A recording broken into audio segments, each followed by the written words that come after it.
तो इजिप्ट में मैं था कुछ 7-8 दिन था। तो सबसे पहले उनकी कैपिटल सिटी है कायरो। तो वहाँ पे मैं लैंड किया था फ़्लाइट से। अब पहला दिन तो रेस्ट में निकल गया। अगले दिन तो भाई साहब ऐसे सीन हुए वहाँ पे, वहाँ के जो प्रेसिडेंट थे ना, उनके खिलाफ लोगों ने प्रोटेस्ट शुरू कर दी कि प्रेसिडेंट चेंज करो। ये 2019 की बात है। अब मेरा मेन सिटी सेंटर में यहाँ होटल है मान लो, और वहाँ से 100 मीटर आगे उनका मेन सिटी स्क्वायर है। वहाँ पे लिटरली टीयर गैस छोड़ रही है पुलिस पब्लिक के ऊपर, वहाँ पे फायरिंग चल रही है, और मैं बालकनी से खड़ा होकर देख रहा हूँ। तो मेरे 2 दिन तो वेस्ट हो गए उसी सब में, क्योंकि होटल से निकलने ही नहीं दे रहे थे, सारे होटल सील कर दिए उन्होंने, पुलिस वालों ने। और तीसरे दिन भी मुझे मतलब 2 दिन के अंदर अंदर 7 बार रोका गया, क्योंकि जैसे कि मैंने बताया हमारी शक्ल और इजिप्शियंस की शक्ल लगभग सेम है। तो वो बार बार रोक के फ़ोन चेक कर रहे थे, इंस्टाग्राम चेक कर रहे थे, फेसबुक चेक कर रहे थे कि उनके प्रेसिडेंट के खिलाफ कुछ अपलोड तो नहीं कर रखा। फिर मैं उन्हें दिखाता था कि मेरा इंडियन पासपोर्ट है, टूरिस्ट हूँ, तब वो छोड़ते थे। तो मतलब वो एक्सपीरियंस एक तो इतना ज़्यादा टायरिंग हो गया था कि दिन में 4-4 बार रोक लेते थे। कहीं खाने भी जा रहा हूँ तो रोक लिया, 1 घंटा वेस्ट कर दिया। फिर मैं उन्हें वीडियो दिखाता था कि मैं टूरिस्ट हूँ, ट्रैवल करता हूँ, ये चैनल है मेरा, तब छोड़ते थे जाके। इसी चक्कर में फिर वहाँ पे जैसे इंडिया में गोवा है ना, वहाँ का एक शहर है हुरगाडा करके, तो उसकी ओवरनाइट बस थी। तो रात को मैं बस में बैठा और सुबह बस ने 8 बजे पहुँचाना था। अब हमारा थोड़ा इंडियंस का क्या, उठते ही थोड़ा प्रेशर सा बनता है पेट में, पर उस बस में टॉयलेट्स थे अंदर ही। तो मैं वॉशरूम में गया। अब मुझे नहीं पता था कोई ऐसा चेक पॉइंट आने वाला है जहाँ पे सिक्योरिटी ना थोड़ी टाइट थी इसी सब चीज़ों की वजह से। अब मैं टॉयलेट में घुसा, जैसी बस रुकी और उनको लगा कि कुछ गड़बड़ है, ये बोर्ड मतलब उसी टाइम पे क्यों टॉयलेट में घुसा। अब मैं घुसते ही उन्होंने गेट तोड़ना शुरू कर दिया बाहर से, जो वहाँ के आर्म गार्ड्स थे। अब मेरे को लगा कोई नॉर्मल टूरिस्ट होगा जिसका प्रेशर बन गया भाई का होगा। वरना प्रेशर वो घोट घोट कॉलेज है इज अ कॉल। अब मुझे लगा कोई टूरिस्ट ही होगा जिसको भी जाना होगा, इसलिए वो कर रहा है। तो मैं अंदर से इंग्लिश में बोल रहा कि आ रहा हूँ आ रहा हूँ आ रहा हूँ। अब वो भाई सब रुके ही ना, वो तो लिटरली ऐसे हो गए कि तोड़ देंगे जैसे गेट अभी के अभी।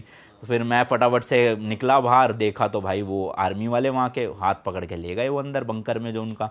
फिर मेरे सारे बैग निकलवाए। तो बस रुकी रही हाँ, आपके रुकी लिए? रही सब। हाँ ये ठीक है, कभी बस भी चली जाती।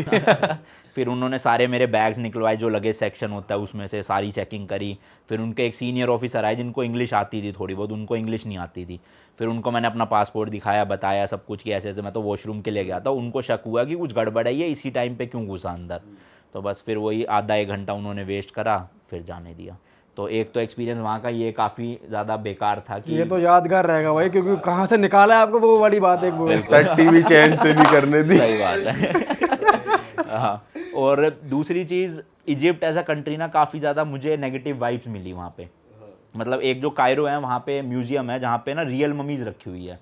तो ममीज़ जिनको नहीं पता मैं बता दूँ, आज से कई हज़ार साल पहले लोगों का वहाँ पे मान्यता थी कि मम्मीफिकेशन करके एक प्रोसेस होती है जिसमें कुछ केमिकल्स मतलब रेजिन्स वगैरह का यूज़ करके आप जब आपकी डेथ हो जाती है तो आपकी बॉडी को ना पट्टियों से लपेट के प्रिजर्व कर देते हैं। अब उनका हर किसी का अपना अलग अलग मानना होता है कि कुछ लोग सोचते हैं कि वो आफ्टर लाइफ के लिए उनकी बॉडी प्रिजर्व रहेगी। कुछ लोग अपने साथ अपनी पर्सनल बिलोंगिंग्स भी जो है वो साथ में ही दफना देते हैं कि हमें आफ्टर लाइफ में इन चीज़ों का यूज़ होगा, जैसे गोल्ड की ज्वेलरी हो गई, बर्तन हो गए।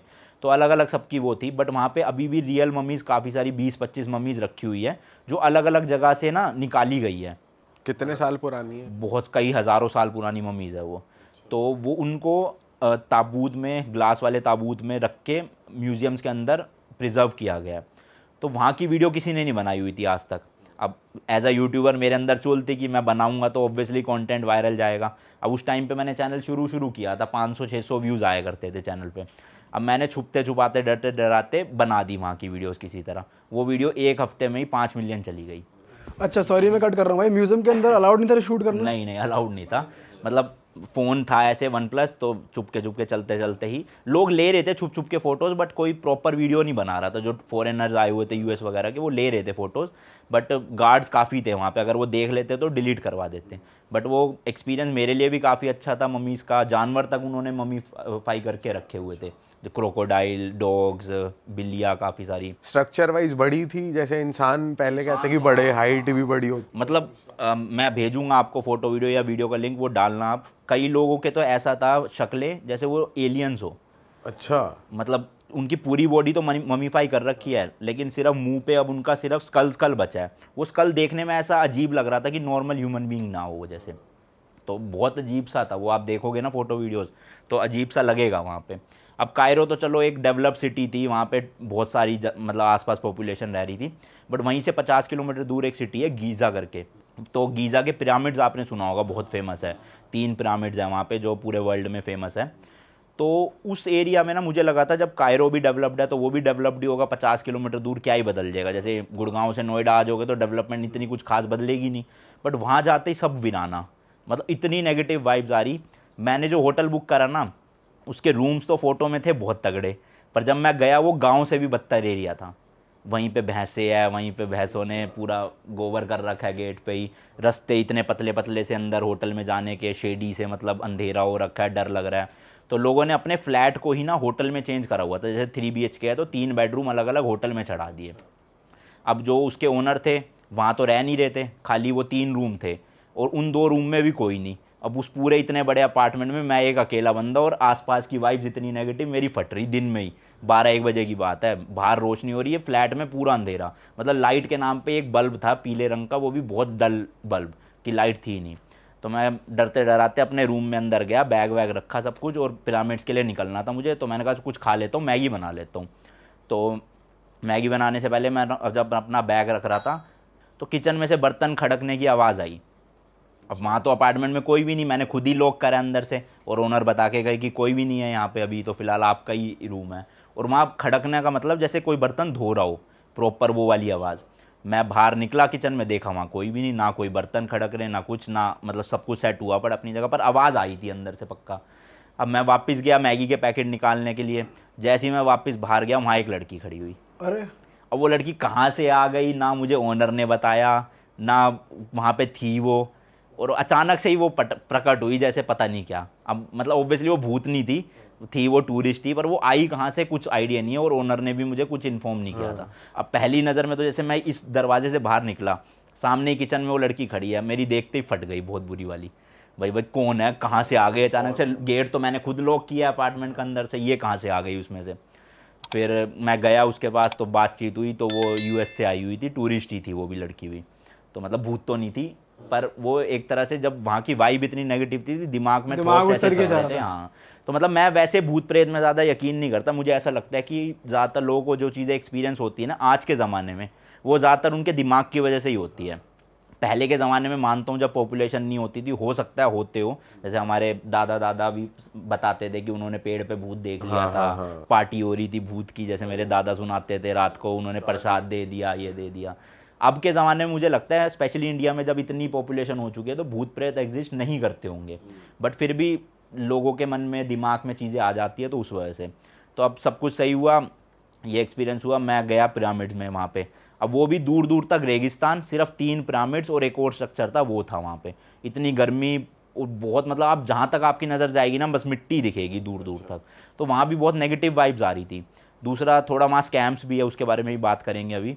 बट वहाँ पे क्या होता है, जो पिरामिड्स होते हैं ना, पिरामिड्स के आप अंदर जा सकते हो टिकट लेके।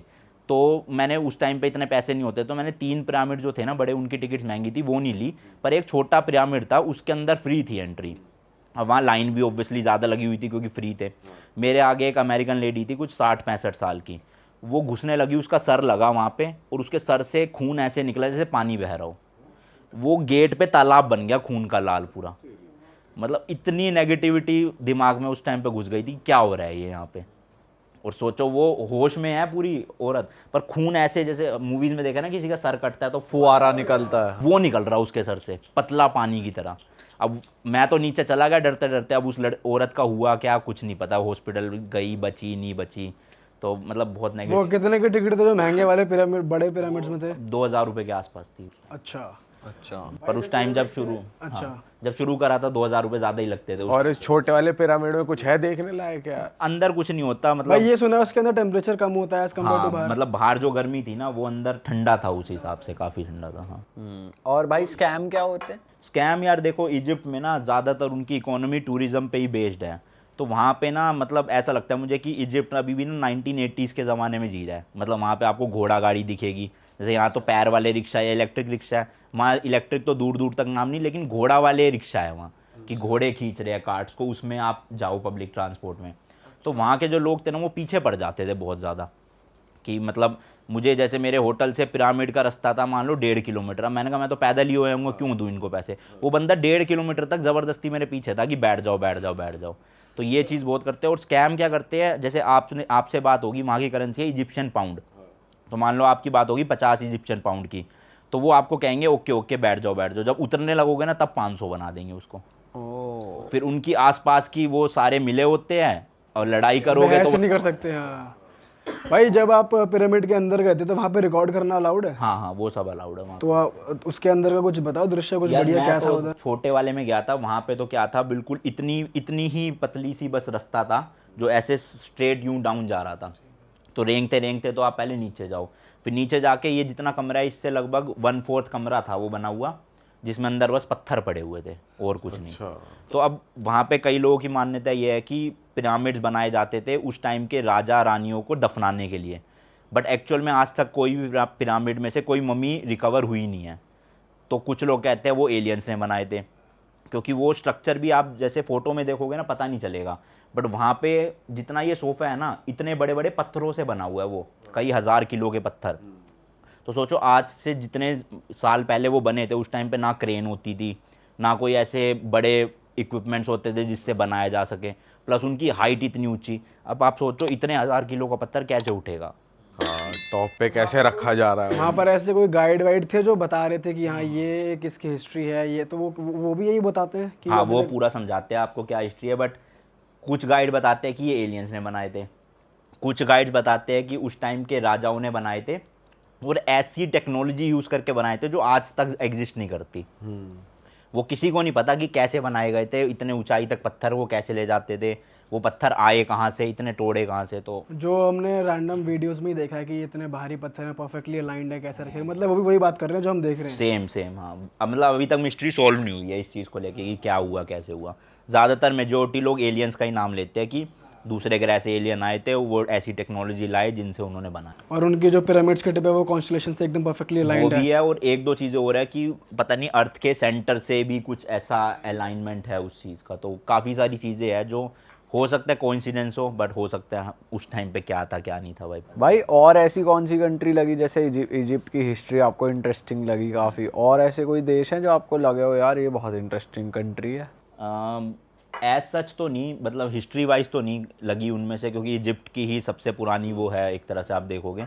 बट हाँ ईरान की वैसे मेरे को काफ़ी अच्छी लगी, जो वहाँ का लैंडस्केप है या वहाँ का शहर है वहाँ के अलग अलग। अरे वाह, आपने ये वीडियो यहाँ तक देख ली भाई, तुमने हमारी मेहनत सफल कर दिया, तुम ही लोग हो असली रियल हिट। और अगर आपको बहुत मज़ा आ रहा है ऐसी क्लिप्स में, ऐसी वीडियोस में, तो फटाफट जाइए प्लेलिस्ट पे बिंज वॉच कीजिए और सारी वीडियोस देख डालो और मौज काटो। That is it. हम मिलेंगे नए पॉडकास्ट में, नए क्लिप में। Till then bye bye, see you, take care, do subscribe.